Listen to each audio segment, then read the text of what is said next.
Bienvenue à une nouvelle émission du Visual Studio Talk Show, le podcast où on discute d'architecture logicielle avec la plateforme Microsoft.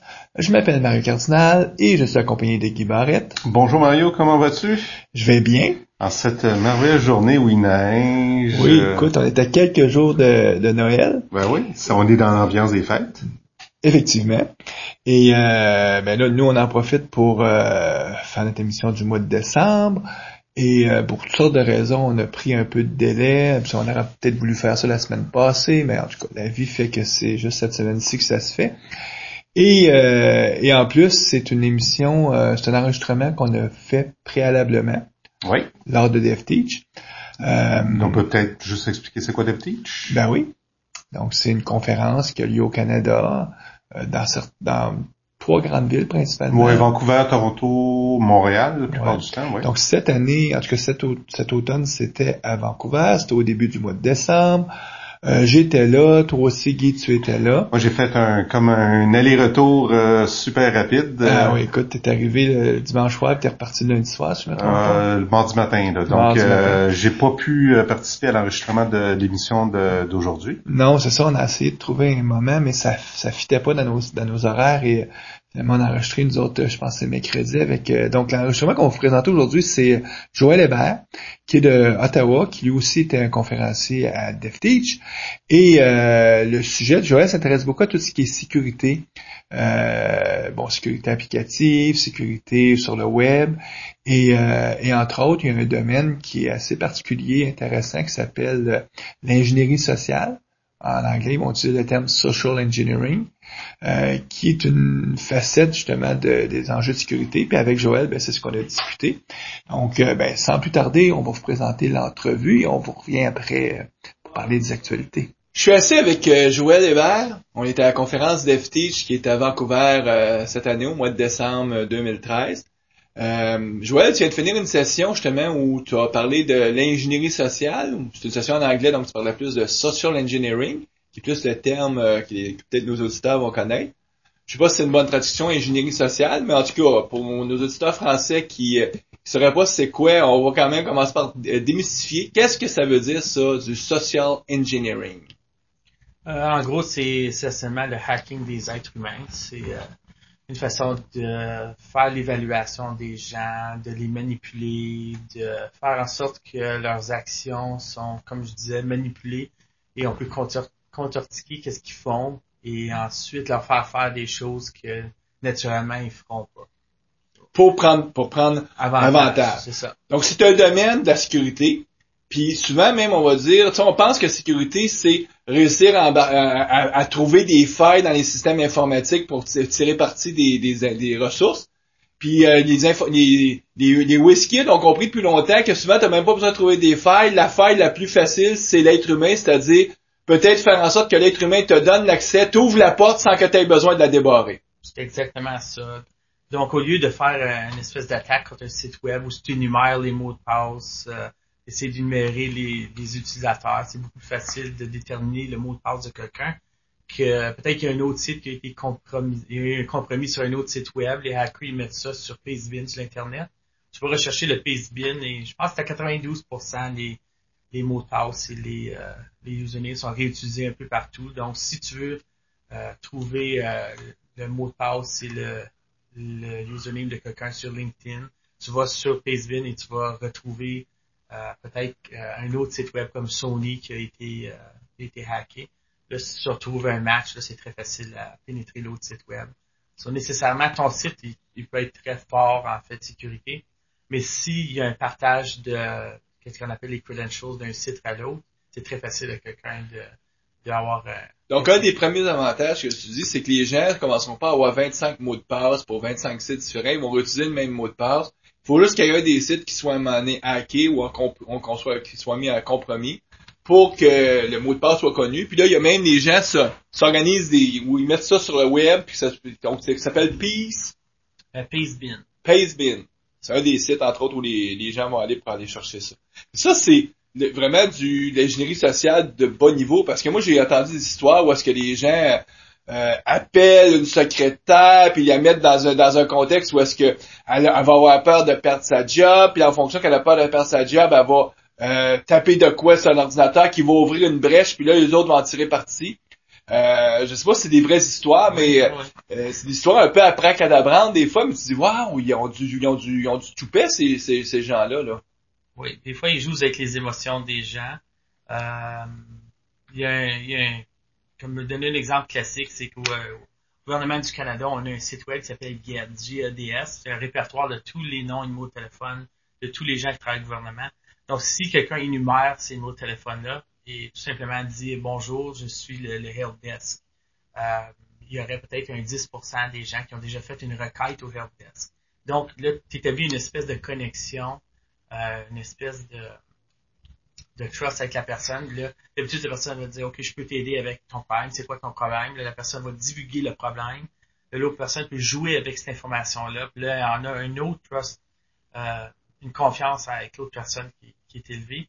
Puis après ça, cette personne-là va probablement demander support accès à la machine ou un mot de passe. Ça, c'est divulgué. La personne va jamais appeler et dire bonjour, j'ai besoin du numéro, ton mot de passe, quoi que ce soit. Toujours fait avec un différent médium. Ça en est un exemple parfait. Donc là, ce que tu nous expliques, c'est que les gens vont se faire passer pour le helpdesk.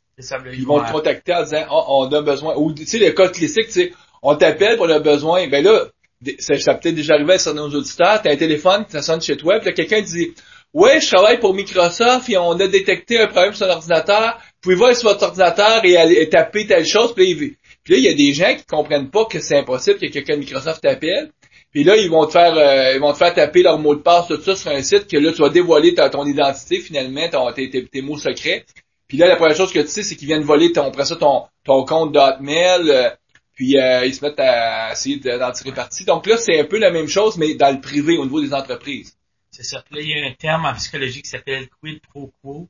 C'est-à-dire que quand tu donnes quelque chose à quelqu'un, l'autre personne est portée à vouloir donner quelque chose en retour à l'autre personne. Ça, c'était l'exemple classique que j'ai donné où la plupart des gens, quand ils travaillent au gouvernement ou en industrie privée, ils vont essayer d'aller au helpdesk pour avoir de l'aide. C'est pas les gens les plus techniques. So, déjà, tu as quelqu'un qui est pas très technique, tu as quelqu'un qui a besoin de l'aide, l'autre personne appelle et est prêt à donner l'aide. So, là, la psychologie rentre en jeu. Après ça, la personne est prête qu'elle va divulguer son mot de passe et d'autres informations à propos du réseau. Ou elle va juste tout simplement accepter le Remote Assistance en Windows. Après ça, le tour est joué à ce point. Parce que dès qu'il a accepté que tu rentres sur ta machine en accès à distance, là, tu peux faire ce que tu veux sur la machine. Tu vas même t'impersonnifier sur ses droits à elle. Puis là, c'est ça. Ils disent que dans l'ingénierie sociale, c'est pas très difficile de s'accaparer d'une machine, c'est de garder ton utilisateur sur cette machine. So, là, il y a différentes techniques. So, c'est bien beau avoir accès à cette machine-là pour 1 heure, 2 heures, une semaine, mais comment tu vas faire pour que ton utilisateur soit persisté sur ta machine-là? So, qu'est-ce qu'ils font? Ils vont sur les services Windows. Ils créent un service Windows qui crée un utilisateur, comme un net user. À chaque jour, ça réécrit son utilisateur, tu sais, il peut l'accéder. Des petites choses comme ça, on doit savoir c'est quoi les techniques pour la persistance. Là. Quand tu vois des cours pour le hacking, rentrer dans la machine, c'est très facile. Bouger alentour, c'est très facile, mais c'est de persister ton utilisateur pour y retourner plus tard. C'est ça qui est... Mais pourquoi quelqu'un voudrait absolument pouvoir y retourner plus tard? Quel est l'avantage pour les hackers de pouvoir avoir accès à la machine en tout temps? Donner un exemple concret, dans l'industrie privée, si tu veux voler des secrets financiers d'une compagnie pour avoir un avantage concurrentiel ou voler même le code. Il y a beaucoup de compagnies en Chine qui payent pour, disons, 100 000, 200 000 $ pour quelqu'un aille voler tout le contenu de TFS en quelque part. Mais là, s'il y a des bugs... Tous les codes sources, finalement, qu'une compagnie offre à avoir. Puis là, il y a un terme qui s'appelle Command and Conquer. Ça, c'est exactement ça. C'est que ils vont mettre une espèce de malware sur une machine. Puis après ça, avec un Dropbox, tu peux mettre les commandes dans le Dropbox. Là, l'outil va aller dans le Dropbox, aller chercher les commandes. Puis après ça, elle va aller pousser les résultats dans le Dropbox. Mais je pense que sur le Fortune 500, il y a à peu près 60% des compagnies qui utilisent une forme de Drop ou de Dropbox. Sauf que le trafic a l'air comme du trafic régulier de nos utilisateurs ou quoi que ce soit. Mais en fin de compte, c'est un malware. C'est ça ils appellent ça, le terme, c'est Advanced Persistent Threat. Puis ça tire de la Chine. Il y a beaucoup de hackers en Chine qui font ça. L'idée, c'est, comme tu dis, on dépose sur un Dropbox des commandes, il y a quelqu'un qui récupère les commandes, il y a le robot, lui, qui a été mis sur la machine, va exécuter ces commandes-là, il va redéposer le résultat sur le Dropbox. Puis pour les gens qui font la sécurité, qui vérifient la sécurité à l'interne, les autres, ils voient juste du trafic vers le Dropbox, ils disent, bon, c'est du trafic normal, on transfère des fichiers in and out. C'est ça. Le terme, c'est command and conquer. Puis c'est très difficile à déterminer c'est quoi la cause. Une journée que tu vas faire un bid sur un contrat, ton concurrencier, lui, toujours un 100 000 $ plus bas que toi. Puis une journée, tu vas réaliser qu'ils sont en train de voler tes... Ils savent toujours ce que tu vas proposer parce qu'ils ont accès au contenu de ta machine la journée d'avant tout le temps. Jusqu'à temps que tu joues avec les numéros, puis là, tu fais une réalisation que peut-être que les secrets seront divulgués avant la rencontre ou le meeting. Et là, ça semble un peu, pour beaucoup de gens, moi le premier, je dis, voyons, qui c'est qui prend la peine de commencer à payer pour avoir ce secret-là? Puis tu parles même de des compétiteurs, donc ouais. C'est connu qu'en Chine, il y a un groupe qui s'appelle le Common Crew. Les autres, ils font le type d'attaque, c'est Advanced Persistent Threat. Puis tout le monde sait que tu peux arriver là il y a certaines places en Chine, c'est de 9 à 5, tu arrives là avec ton 60 000 $, je veux le code source dans TFS de cette entreprise-là, je veux savoir certains secrets, puis eux autres, ils vont prendre le 60 000. Donc, finalement, c'est assez facile de passer une commande. Un peu comme on sait que c'est assez facile de passer une commande, si on voudrait, c'est un peu malheureux, mais si quelqu'un veut faire assassiner quelqu'un, on sait qu'il y a toujours moyen de trouver quelqu'un qui va le faire. C'est sûr qu'il faut que tu contactes la paye, puis en tout cas, c'est peut-être pas des bonnes personnes à rentrer en contact, mais ça existe. Donc, l'équivalent existe du côté de l'informatique, c'est-à-dire, si tu vas dans les bons endroits, puis là, tu me parles de la Chine, mais je suis pas mal sûr que même dans les pays occidentaux, il y a des groupes qui vont le faire. Ils font juste pas aussi publiquement que peuvent le faire certains groupes en Chine, mais je suis sûr que au Canada, aux États-Unis, en Thaïlande, la plupart des pays où il n'y a pas de loi d'extradition, faut pas que, disons que t'es quelqu'un qui vient des États-Unis, tu t'en vas t'installer en Thaïlande, par exemple, s'il n'y a pas d'extradition, ben là, tu peux pas te faire donc, même si tu te fais pogner, ils pourront pas te ramener puis te mettre en prison. N'importe quel pays qui n'a aucune loi, à cette avis-là, moi, je dirais que les attaques viennent de là. Donc, les gens vont pas s'établir à Paris ou à Montréal ou aux États-Unis parce que s'ils se font pogner, ils vont se retrouver en prison. Ils vont aller dans des pays où est-ce que... Puis tous les pays ont accès à Internet de toute façon. C'est ça. Ça prend juste l'accès à Internet maintenant. Mais même si tu as l'accès à Internet, ils vont sauter d'un réseau à l'autre. Par exemple, avec le Network Tour, tu peux sauter de la Chine en Russie, puis après ça, tu aboutis au site web où tu veux attaquer, ou tu peux sauter de l'Afrique à la Chine, aux États-Unis. Là, tu peux continuellement changer. C'est très difficile de savoir d'où parvient vraiment l'attaque. Ben, c'est ça, parce qu'un jour, si mettons là, c'est sûr que des attaques, comme tu parlais, avec des Dropbox, c'est difficile pour les compagnies de le détecter, mais moi, j'ai quelqu'un, à un moment donné, où je travaillais, qui me disait, lui, s'occupait de la sécurité, il disait, écoute, nous, à chaque seconde, on est attaqué. On est toujours attaqué par, eux autres, c'était un site gouvernemental, qui s'occupait justement de toute la loi. Donc, eux, ils étaient toujours attaqués, puis on dit, prends une machine, un PC quelconque, fais juste le booter, mais c'est pas de sécurité, ça va prendre moins de 10 ou 20 secondes, il va y avoir une attaque de quelqu'un qui va essayer d'entrer dessus. Donc, ça veut dire qu'il y en a beaucoup de monde, ou en tout cas, il y a beaucoup de robots qui essaient de prendre possession des machines. Oui, continuellement. Il y a toujours des robots qui vont scanner ton site web pour essayer de déterminer c'est quoi les failles. Il y a beaucoup ils appellent ça des spiders, aussi, qui font le crawl de ton site web. Ça part du top, ça s'en va jusqu'en bas, ça tire toutes les pages. Puis, ils regardent si c'était des problèmes de sécurité sur ton site web. Une autre chose, c'est que il y a un outil qui s'appelle Hermitage. Ça fonctionne avec ce qu'on appelle Metasploit. Puis qu'est-ce que cet outil-là, Hermitage, ça fait, c'est que tu pointes à un serveur, ça va dire toutes les 0D qu'il y a sur ce serveur-là. Mais quoi les un 0D, le terme, c'est essentiellement une vulnérabilité sur le serveur qui a été posté. Disons qu'il y a une vulnérabilité sur le Windows 2012, ça prend un certain montant de temps à patcher cela. Ça peut prendre 2 jours, ça peut en prendre 10, ça dépend. Puis les compagnies n'ont pas le temps toujours de mettre à jour. C'est ça, on appelle ça un 0D. Là, quand on utilise un outil comme Hermitage, on pointe au serveur, ça va nous dire, oui, c'est un serveur 2012 et voici la vulnérabilité. Et si on clique, on peut avoir accès au serveur.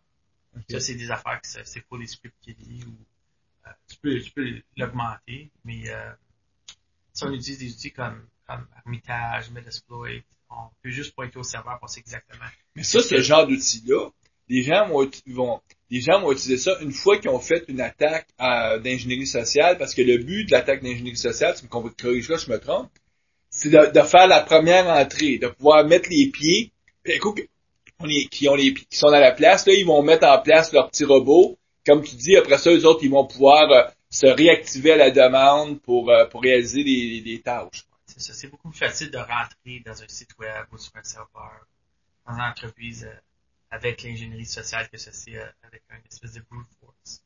À la conférence ici, j'ai fait un démo où ce que je prends ce qu'on appelle le Social Engineering Toolkit. Puis je peux cloner un site web en 10 secondes.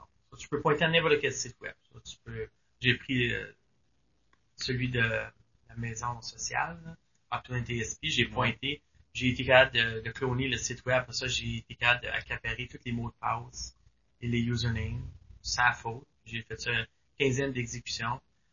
J'ai juste montré aux gens que en dedans de 15 à 20 secondes, tu peux facilement attaquer un site web, tirer tous les mots de passe.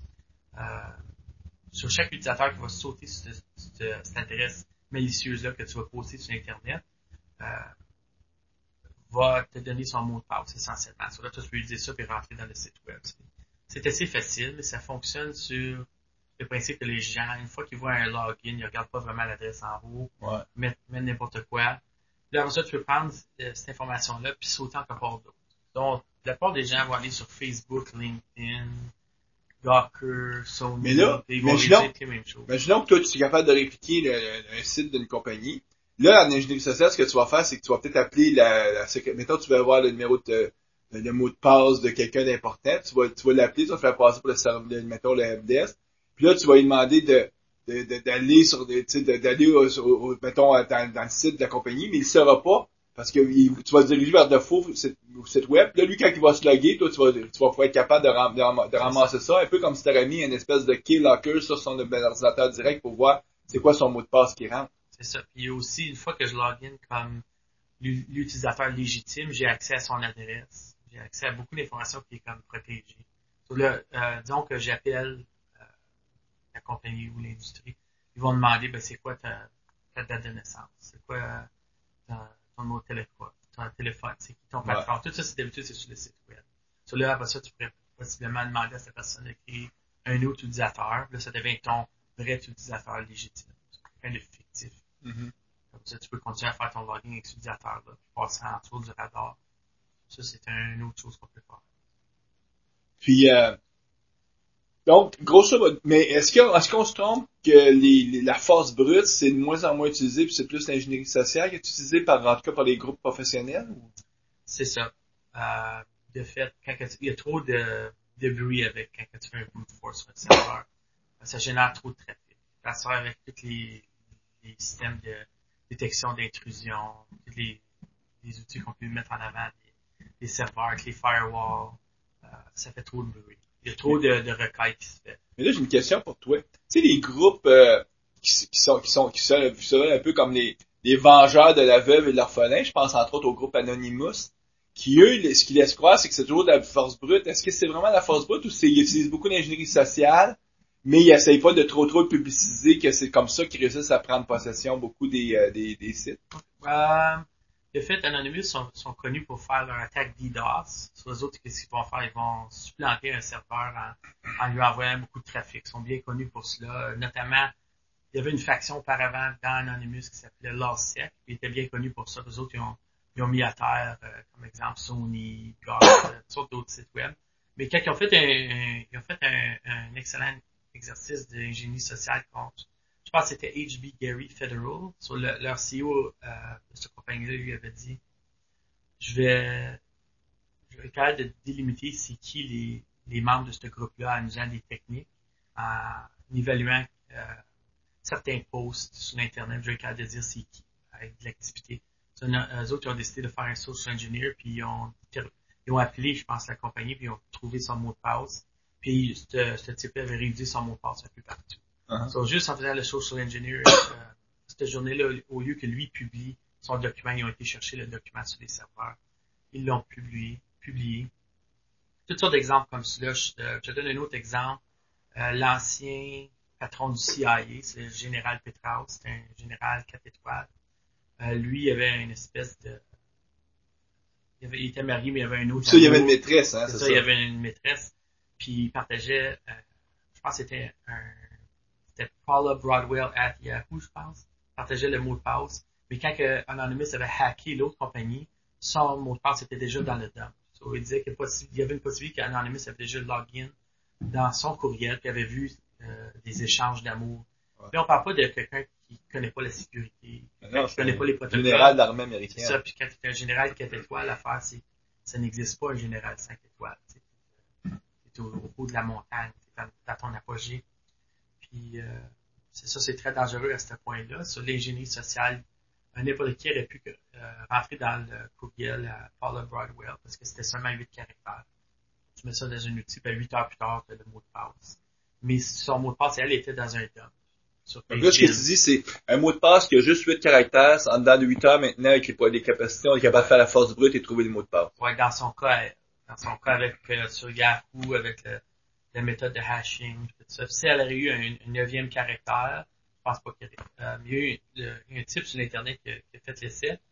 Il était capable de faire 3,5 billions d'essais par seconde, ce qui veut dire une machine avec plusieurs cartes vidéo. Là, on utilise le GPU pour faire les essais. Là, si tu prends une machine et tu en mets 8 GPU dedans pour faire le gaming, là, tu peux prendre ça et prendre la force de calculation du GPU. Après ça, lui disait ça. Lui, il faisait 3,5 billions de requêtes par seconde. Puis, il était capable de faire une attaque dictionnaire et une attaque dictionnaire avec mutation. Ça, il était capable. Mais il a dit s'il y a eu un 9e caractère, il n'y aurait pas. Là, quand tu dis une attaque dictionnaire, c'est essentiellement, tu utilises un dictionnaire de mots parce que les gens n'utilisent pas des mots inventés, ils utilisent des mots qui sont pas mal dans le dictionnaire. C'est ça. Comme si tu prends les 10 000 mots de passe les plus populaires, puis tu remets tout ça, tu sais, il y a comme une espèce d'image avec tous les mots, là, que tu vois, puis il y a des mots qui sont plus larges. Tu vas retrouver comme password, tu vas retrouver football, tu vas retrouver ABC 1, 2, 3, QWERTY, toutes ces affaires communes. Mais ça, les gens prennent ça et mettent ça dans des dictionnaires aussi. Mais comme tu dis, ils vont prendre les dictionnaires espagnol, français, anglais. Ils vont tous mettre ça ensemble, ils vont commencer à attaquer. Puis là, ils vont commencer avec les mots de base. Après ça, ils vont faire des mutations. C'est-à-dire, ils vont rajouter des chiffres au bout. Puis là, ben, c'est de la force brute. Mais avec le temps, après, quand ça prend, avec beaucoup de capacité de calcul, ben, après 8 heures, 9, 10 heures, à un moment donné, pouf, il tombe, c'est qu'il ramasse le mot de passe. C'est ça. Ça, c'est la force brute. Puis là, nous, ce qu'on comprend dans l'ingénierie sociale, c'est aller chercher le mot de passe finalement, en faisant en sorte que la personne va nous le donner sans s'en rendre compte. C'est ça. Ou, juste le fait, l'ingénierie sociale, ça se peut, c'est aussi le fait que la personne a gardé le même mot de passe à travers de 3, 4 sites. Ah ouais. Là, exemple, comme la dame Paula Broadwell, elle était sur un Pastebin. Aussi, t'as pas besoin de vraiment faire un crack de tous les mots de passe dans tout le Pastebin. Tu vas chercher son adresse, tu cracks ça, dans 17 heures, c'est fait, puis après ça, tu peux le réutiliser un peu partout. Tu n'as pas nécessairement besoin de passer à toutes les entrées, mais tu peux juste faire un entrée à la fois. OK. Puis, donc, ici, puis là, as-tu quelques histoires, je sais que tu as lu beaucoup de livres, toi, parce que tu t'intéresses beaucoup à tout ce domaine-là. D'ailleurs, tu fais de plus en plus de contrôles, c'est tout associé à la sécurité, tu fais des présentations et tout. C'est quoi les histoires les plus peut-être les plus abracadabrantes ou les plus bizarres que tu as pu lire ou entendre parler d'ingénierie sociale que nos auditeurs peut-être ont même pas idée que les gens ont pu faire? Je pense qu'il y en a un il y a un monsieur qui faisait un pen test je pense que c'était chez Disney ou c'était chez Canada's Wonderland, un des deux. C'était une classe où les jeunes peuvent jouer sa journée longue sur des manèges. Puis qu'est-ce qu'il a fait, lui, c'est qu'il est arrivé à l'espèce de booth à l'avant. Puis il a dit à la femme, moi, j'ai pas de billet sur moi, mais j'ai ma clé USB. Peux-tu insérer la clé USB et puis ouvrir le PDF? Ça, c'est mon billet. So, là, la dame est allée ouvrir le PDF, mais le PDF, il y avait une espèce d'exploit dessus. Là, tu peux rentrer automatiquement dans l'entreprise. Là, ça envoie un signal. Après ça, toi, tu as accès. So, ça, c'est juste des exemples comme ça. Quand tu fais un pen test, c'est beaucoup plus facile de rentrer dans l'entreprise avec l'intermédiaire de quelqu'un. Un pen test, ça veut dire quoi? Un pen test, c'est un test de pénétration. un test de C'est comme pénétration. une espèce de contrat entre deux entités, ou ce que tu dis. Lui, il était payé pour aller Il était vérifier payé entre le rentrer. 7 au 14, soit il faut que tu viennes infiltrer le réseau. Si lui a décidé la manière la plus facile, c'est à travers l'intermédiaire de quelqu'un. Ça, c'est ça. Ça t'arrive, là, la personne prend pitié de toi, pratiquement. Même si t'es là avec tes 4 enfants, tu te dis, ben là, j'ai oublié mes billets, mais je l'ai ici sur ma clé USB. La personne prend soit Tout ce 4 enfants avec toi, c'est il ça. pense que vraiment t'es un papa de famille. tu sais, t'es un bon gars, quoi que ce soit. Là, la personne prend la clé, l'insère dans l'ordinateur. Ça fait pas partie du bon protocole. Tu vas là, double-cliquer, là, le tout rejouer à ce point-là. Là, tu t'en vas, tu rejouis la journée, tu retournes chez toi, ta machine, ben après ça, tu as une connexion. Ça, c'était un très bon exemple d'ingénierie sociale. C'est pas très, très difficile, là. Tu as seulement joué sur le fait que tu avais 4 enfants avec toi. Ouais. Les enfants veulent vraiment aller jouer. Toi, tu veux rentrer. C'est pas $400 rentrer dans, la personne te regarde, ah oui, il a coûté cher, je renvoie pas à la maison, c'est 3 heures de l'après-midi, je vais ruiner la journée pour les enfants. Comme ça, il a joué avec l'émotion de la personne. La personne a double-cliqué, puis après ça, il a tout rejoué. Y a-tu d'autres histoires aussi qui viennent à l'idée?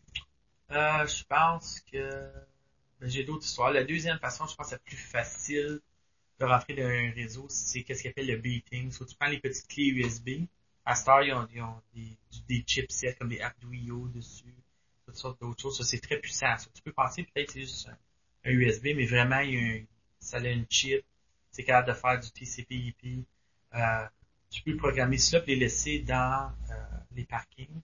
Les gens vont être portés à les insérer dans leur machine pour vérifier, c'était qui, quelqu'un a perdu leur clé. Ah oui. Je dois leur rendre la clé. Tu laisses ça au hasard, tu dis bon, il y a quelqu'un qui va... Ça s'appelle beating. So, tu laisses ça au hasard dans un parking où ce que tu fais ton pen test. Tu vas peut-être laisser dans un parking, tu sais que les gens ont bien de l'argent, là.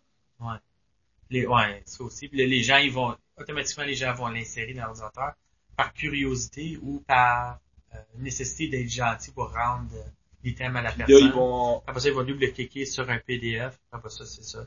L'outil Metasploit va faire son tour. Après ça, tu vas avoir une connexion.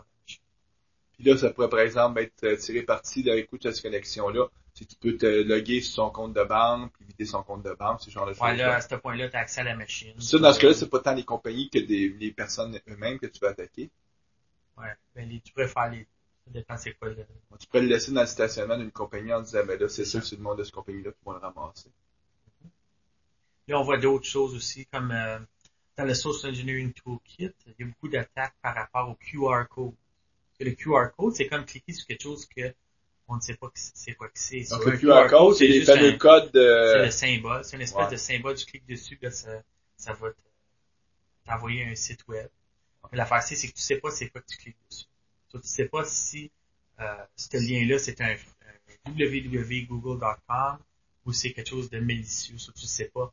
Par exemple, quand tu clones quelque chose dans le Social Engineering Toolkit, tu peux cloner un site web, mais là, il y a l'adresse en haut. Ça va être une espèce d'adresse IP avec un bar. So, là, tu peux cacher ce fait-là avec un QR code. Tu envoies quelque chose à une compagnie disant on va vous enlever $100 sur une conférence qui a lieu en ville.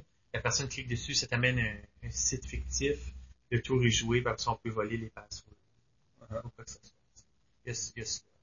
Puis, est-ce que tu dirais qu'il y a beaucoup de ces techniques-là, parce que comme tu dis, la première étape, c'est d'utiliser la nature humaine. Mais après ça, toutes les techniques que tu parles, il y en a beaucoup, j'imagine, qui ont été, en tout cas, qui ont été développées initialement, probablement, dans tout le domaine de la pornographie, en tout cas, toutes les choses illicites. Ouais. Eux, ça fait longtemps qu'ils ont compris comment utiliser ça, tu sais. On peut prendre n'importe quelle industrie, on peut regarder des sectes religieux, on peut regarder la pornographie, on peut regarder même nos interactions de tous les jours, la manière que les gens se comportent dans les meetings. Il y en a qui sont très agressifs. Il y en a des gens qui utilisent le social engineering en leur faveur. Ils savent comment contrôler une salle, ils savent comment jouer avec les émotions des gens pour avoir accès à différentes choses. Mais tu peux le voir des fois dans les meetings. Il y a des gens, tu vas aller à un meeting, il y en a qui sont timides. Ça, c'est naturel, mais il y en a qui vont avoir une voix très élevée. Ça leur donne un sens de contrôle. Il y a des gens qui le font par nature, mais il y en a des gens que c'est calculé. Ils rentrent dans les meetings, puis ils savent exactement qu'est-ce qu'ils vont faire. Puis donc, finalement, comme tu dis, ces techniques-là, on peut en tirer parti pour les prendre un avantage au niveau de la sécurité, mais naturellement, pour d'autres domaines, les gens vont faire un peu du social engineering, mais là, pour prendre plus un avantage auprès je me rappelle un peu souvent la politique, entre guillemets. Les informaticiens, souvent, ils vont nous dire, nous autres, ils n'aiment pas ça, la politique, parce que il est mieux se ramener à des choses concrètes comme le code et tout. Mais en entreprise, la réalité, c'est que la politique est toujours omniprésente. Hein? C'est ça. Et aussi, je vais donner un exemple banal, comme tu t'en vas au restaurant pour réserver une table. Tu arrives au restaurant, puis il n'y a aucune table. Après ça, tu retournes 2 heures plus tard, tu te dis bonjour, je suis ici avec mon client, j'ai réservé il y a 2 mois. Là, la personne va se sentir mal à l'aise. Après ça, tu pourrais dire c'est ma secrétaire qui a booké, voici sa carte, voici ma carte, il y a eu une erreur, je sais pas quoi faire. Les voix commencent à être élevées, tu prends, tu vas avoir une table au restaurant. Ouais. C'est très bizarre, mais c'est juste un aspect du social engineering. Celle-là, je l'ai vécu avec quelqu'un. C'est pas moi qui l'ai fait, là. Mais je l'ai déjà vu quelqu'un faire ça, là. J'avais resté surpris que, pas de problème, ok, on va vous donner une table. 2 heures avant, il n'y avait pas question. J'ai juste pris quelques phrases et j'ai changé la tonalité d'une voix, puis le tout est joué. Il y a beaucoup de gens qui savent ces choses. Il y a des gens qui vont aller à n'importe quel restaurant le samedi soir, ils sont garantis une place. Aucune réservation. Même si on n'a jamais de réservation. À cause qu'ils savent c'est quoi les techniques, ils savent comment jouer avec les émotions de la personne, ils savent comment identifier qui aller voir. C'est pas très éthique quand même comme comportement, mais bon, on sait, c'est la nature humaine. Il y a des gens que c'est pas leur tasse de thé, ils s'en foutent finalement. Ouais, c'est ça, quand on parle d'ingénierie sociale, ça a une connotation comme néfaste. Ouais. Quand on pense au terme, c'est pas pour le bien qu'on étudie une personne. C'est pour faire des actions illicites. En terminant, Joël, je sais que tu as lu beaucoup de livres. Tu sais, le livre que, tu sais, quand quelqu'un s'intéresse à ça, mais qui est juste pour plus le côté, il veut pas devenir un expert en sécurité, mais tu sais, y a-tu un livre qui est quasiment comme une espèce de thriller, en tout cas à lire, on pourra mettre le lien sur la page que tu recommanderais au... Le livre par excellence, c'est Social Engineering, The Art of Human Hacking. C'est pas un livre qui est lié à l'informatique ou quoi que ce soit. Il y a quelques techniques, mais il y a un petit peu de psychologie, un petit peu du jour à jour, il y a un petit peu de la technologie. Il y a un petit peu de tout. Moi, je recommanderais celui-là. Puis, peut-être encore plus le fun, tu écoutes l'ancien film Hackers. Ah ouais? Il y a la scène par excellence où je me rappelle plus du nom du gars, mais c'est l'acteur principal. Lui, il appelle, je pense que il appelle une compagnie pour les faire semblant qu'il est monsieur, je pense qu'il dit Yamaha ou Kawasaki. Il dit ça, c'est monsieur Kawasaki. Et il fait un social engineering classique. Ça fonctionne. C'est la première fois que j'avais vu c'était quoi le social engineering. Tu écoutes le film, tu peux regarder cela, puis ça va donner une bonne idée. Donc, le film s'appelle Hackers, donc il doit y avoir une version française probablement de ce film. Il y a Angelina Jolie dans le film. Ah ouais, en plus. C'est bon pour les yeux. Ce qui est pas pour déplaire, en tout cas, majoritairement notre auditoire est masculin, donc il y a des chances que... Ben écoute, on te remercie beaucoup, Joël, puis on va te souhaiter une bonne continuation aussi à la conférence DevTeach. On se revoit prochainement. Merci. Guy, habituellement, on traite des actualités. Ouais, mais là, décembre, il faudra encore que je te parle de nouvelles actualités au niveau d'Azure, des nouveaux features, tout ça. Il n'y a pas de grande actualité majeure. Majeure, non. En décembre, c'est tout le temps un petit peu tranquille. Par contre, on peut peut-être parler de nos impressions, chacun de l'appareil Surface de Microsoft. Oui, toi, Guy, t'as même 2 Surfaces. T'as une RT, t'as une Surface. En fait, quand on a été au MVP Summit, on a eu la chance d'acheter une Surface RT. Ouais, 2 RT. Ouais, c'est ça qui est le modèle qui est pas Windows complet là. Comment qu'on peut comparer, expliquer la comparaison entre RT puis Windows? Ça roule juste les applications qui sont dans le store, donc les applications C'est un écran, là. Sont programmés pour être touch et fonctionner sur Windows 8 ou 8.1. On peut faire le parallèle peut-être avec l'iPad. C'est-à-dire, quand tu as un iPad, ben, c'est juste des applications que tu peux aller chercher sur le magasin d'Apple. Puis moi, je trouvais ça intéressant parce qu'il y a 2 ans, à peu près, j'avais fait l'expérience avec un iPad 2. Je m'étais procuré un clavier, puis j'avais voulu l'utiliser vraiment comme ordinateur portatif que je traînerais avec moi. Après quelques semaines, j'avais déchanté. J'avais abdiqué parce que c'était vraiment, écoute, juste le logiciel de courrier électronique qui a tellement limité, en tout cas, j'étais pas capable de projeter l'image professionnelle que je voulais avoir. Parce que les applications étaient trop mineures et j'étais trop de base. Ouais. Et puis ça s'est pas amélioré, j'ai toujours vérifié comment est-ce que supporte le courrier électronique. Puis c'est pour les, moi je dis ça, c'est pour les matantes, ça. C'est pour envoyer des emails avec un message en arrière envoyé de mon iPad, mais quand tu veux mettre une vraie belle signature qui a de l'allure avec ta photo, tu peux pas faire ça avec un iPad, entre autres. Eh non. Et moi j'aurais été la dernière personne à m'acheter un RT.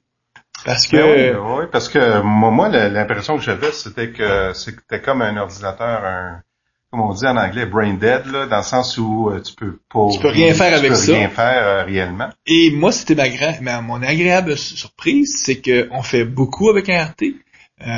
Et le format avec le clavier qui fonctionne super bien, le kickstand qui s'ouvre en 2 temps 3 mouvements, presque 10 heures de batterie et un ordinateur ultra rapide, il est vite. En fait, on parle là de la Surface 2, donc là, c'est la 2e génération avec la Surface RT2 roule avec le Nvidia Tegra 4. C'est ça. Donc, ça corrige un des problèmes qu'il y avait avec la première génération qui roulait avec le Tegra 3. Les gens disaient que c'était lent, c'était en anglais le sluggish, là, ça roulait pas nécessairement bien. Mais là, mon Dieu, c'est fluide. Et le fait que Microsoft Office, Microsoft a quand même réécrit tout Office pour fonctionner sur les processeurs ARM, qui sont les processeurs justement qu'il y a dans le RT. Écoute, le fait que tu as Office, incluant Outlook, donc là, j'ai un vrai logiciel. Tu sais, le mail, on peut bien dire ce qu'on veut, là, mais le courriel, le email, c'est quand même... C'est notre source de communication principale. 50% de mes communications dans une journée passent par le courrier électronique, si c'est pas plus. Effectivement. Donc là, d'avoir Outlook, j'ai vraiment un client parfait pour être capable de pouvoir parler avec mon serveur Exchange. J'ai Office, donc j'ai Word, Excel, qui c'est quand même aussi plus que 50% des documents que j'ouvre, que je reçois par le web, ou en tout cas que je reçois dans documents attachés. Et j'ai quand même, tu sais, toutes les applications qu'il y a dans le store qui sont les applications Windows 8. Que ça soit, moi, par exemple, pour écouter ma télévision, que ça soit pour écouter la radio. Donc, pour moi, c'est une agréable surprise. Je me rends compte que c'est une machine que j'utilise agréablement. Puis c'est là qu'on voit aussi la fluidité de l'interface métro, là, ou l'interface avec les tuiles. C'est avec une tablette de ce genre-là qui est super bien développée puis pensée. C'est là que toute la fluidité de l'interface Windows 8.1 prend effet. Là. Ici, on a 2 MVP qui sont... en tout cas, on adore notre RT. À tel point, Guy, que toi, tu t'es laissé aller pour t'acheter une Pro. Moi, en arrivant, quand je suis revenu de Redmond avec ma Surface, j'ai montré à ma conjointe tout ça, puis elle a tout de suite... elle a pris possession de ta... Tout de suite embarqué dans le concept, puis... puis au niveau d'Apple, bon, elle était un petit peu réticente à Apple, mais ça ici, ça fonctionnait bien. Mais elle a utilisé depuis plusieurs années une machine Android. Machine Android, puis... Une tablette Android, Asus. Ouais, puis finalement, en bout de ligne, elle est très déçue. Le système plante souvent. Moi, je peux corroborer parce que j'ai un téléphone Android, un Nexus 5. J'ai une tablette aussi Android que j'utilisais comme téléphone de juin jusqu'au mois d'octobre. Puis bon Dieu que ça crache souvent. Ben oui, c'est ça. Fait que Clem disait ça, ça crache souvent, ça crache. Puis je peux même vous dire, moi je suis rendu maintenant sur KitKat, la version 4.4 dans Android. J'ai une application, entre autres, j'écoute ma musique en ligne avec du streaming. Puis l'application, c'est j'utilise le service RDIO que j'adore parce qu'ils ont vraiment de la musique francophone, de la musique anglaise.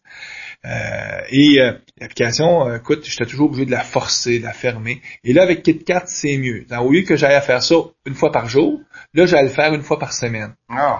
Donc, on voit que c'est l'OS en dessous là, qui est pas solide, qui est pas... Fait que finalement, en revenant, bon, j'adorais le format, la taille aussi de la Surface 2.